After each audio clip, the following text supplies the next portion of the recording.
Olá pessoal, nesse vídeo eu vou falar sobre esse livro aqui, A Vida da Igreja Primitiva, do John Drane.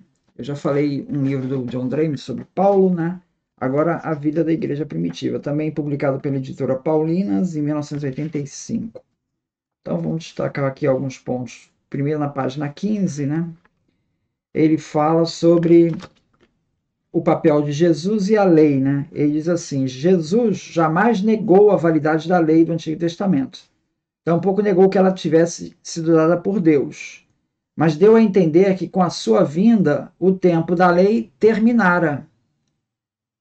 Numa série de informações notáveis, como em Lucas 16:16, ele estabelece um contraste entre a sua própria doutrina e a Torá, e eleva sua autoridade pessoal a uma posição mais alta que a de Moisés.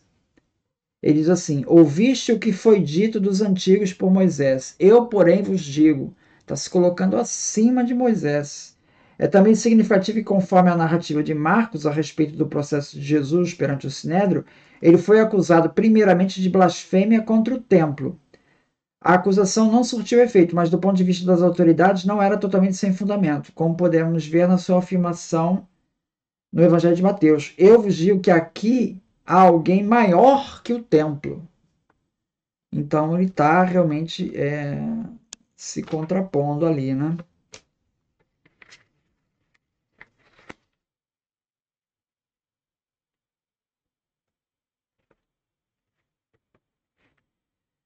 Aí vai falar sobre a Septuaginta, né?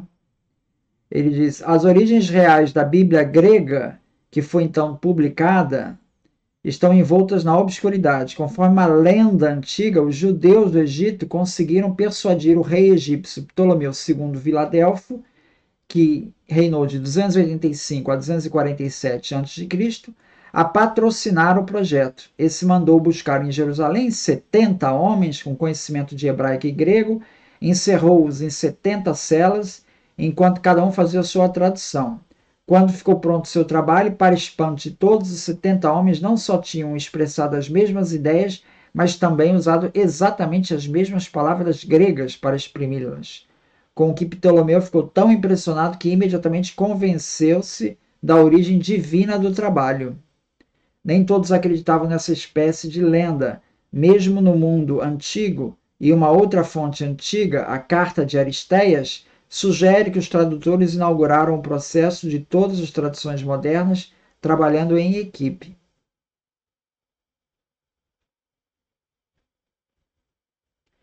Provavelmente nenhuma dessas lendas reflete o que realmente aconteceu, e muitos estudiosos acreditam que a tradução grega do Antigo Testamento, a Septuaginta, de fato surgiu paulatinamente. Esse era o texto em grego da época de Jesus, né?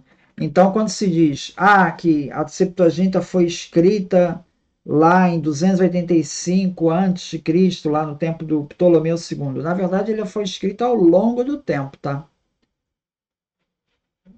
Muito possivelmente.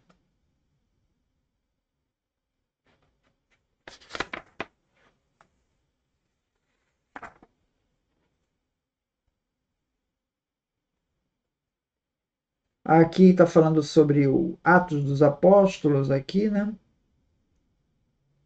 E está falando do discurso de Estevão perante o Sinédrio. E ali é dito lá o discurso de Estevão, né? Será que aquilo é uma transcrição literal? Ele é categórico, né? O John Drane. Obviamente, nenhum desses discursos referidos em Atos pode ser uma transcrição literal.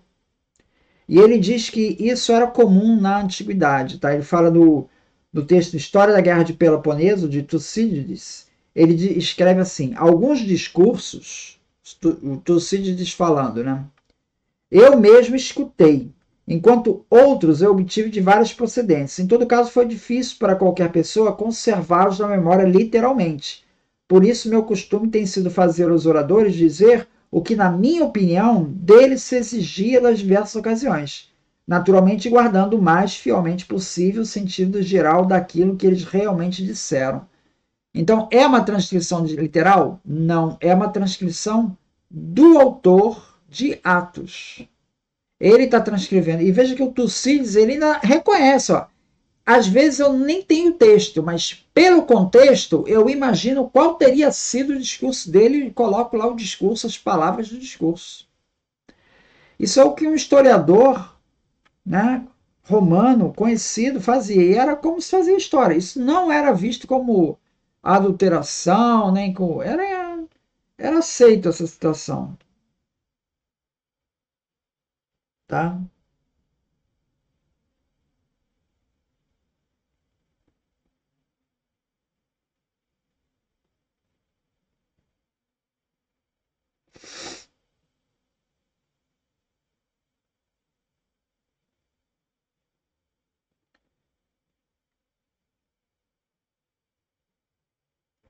Depois vamos aqui mais ou menos na página 29, falar sobre a morte de Estevão, né? O sinédrio judaico tinha o direito de executar Estevão da maneira com que fizeram? Bom, na época, a Judéia era uma província romana, e nas províncias romanas, em geral, o direito de executar, mesmo criminosos sentenciados, era reservado ao procurador romano e mais ninguém. Esse ponto transparece claramente nas narrativas do processo e execução de Jesus nos evangelhos.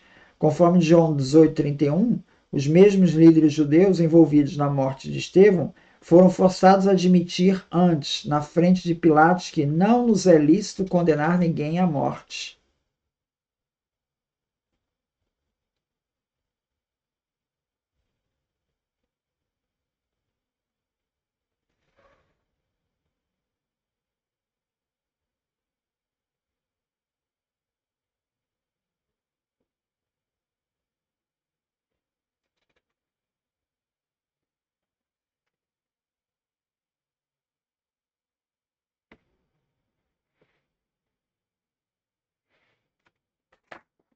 Aí vem. A morte de Estevão foi, sem dúvida, um dos acontecimentos cruciais na vida da igreja primitiva, e seus efeitos logo seriam sentidos não só em Jerusalém, mas através de todo o resto da Palestina e, finalmente, por todo o Império Romano.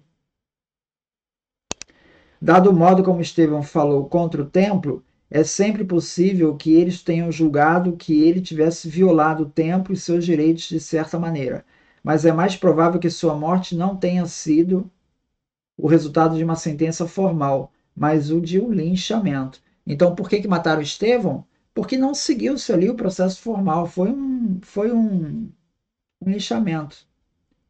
Atos dos Apóstolos 7,54 não sugere que tenha sido um veredito legal, mas antes que os líderes judeus espontaneamente o apedrejaram em sua fúria.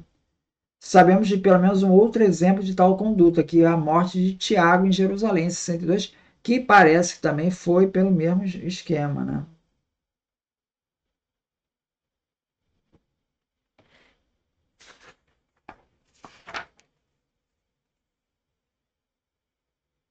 Falando então de Pedro, né?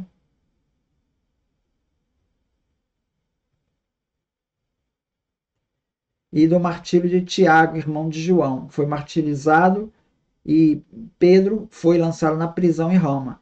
Possivelmente foi a disposição que Pedro tinha de alcançar os gentios, levando-lhes a mensagem cristã, que deu a Agripa a oportunidade que procurava para conquistar a simpatia e o apoio dos judeus piedosos para seus atos contra a igreja. Se isso é exato, esta teria sido a razão a mais porque Pedro logo perdeu a liderança entre os judeus cristãos. Não.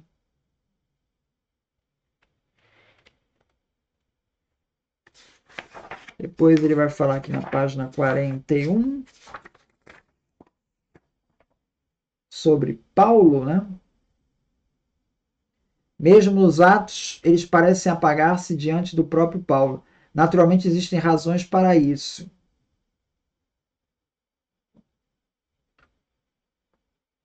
Ó, a história e a vida das cartas de Paulo, examinei no livro do Paulo, né, que situa na mesma linha, mas não podemos encerrar aqui esse assunto antes de colocar um certo número de importantes perguntas.